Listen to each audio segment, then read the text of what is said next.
müəllim gözəl çılaq. Dilimizə bəzəkdir. Elimdən verər soraq. Kitablara öyrəkdir. O saadət işığı. Bəxtimizin özüdür.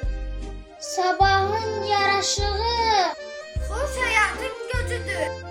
Onun dilindən qopan. Kəlmədir incidir. Biliklə haqqa çatan. Dünyanın sevincidir. Müəllimdir bu günü. Gələcəyin kamalı. Ən xoş səda müəllimin. Onunladır amalı. Müəllimdən öyrəndik. Oxumağı, yazmağı. Qəlbimizin səsini. Hər an qulaq asmağı. O yeni həyat.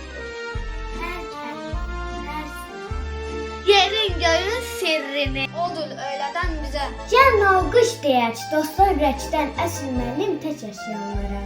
Bu adı şərəflə daşıyanlara.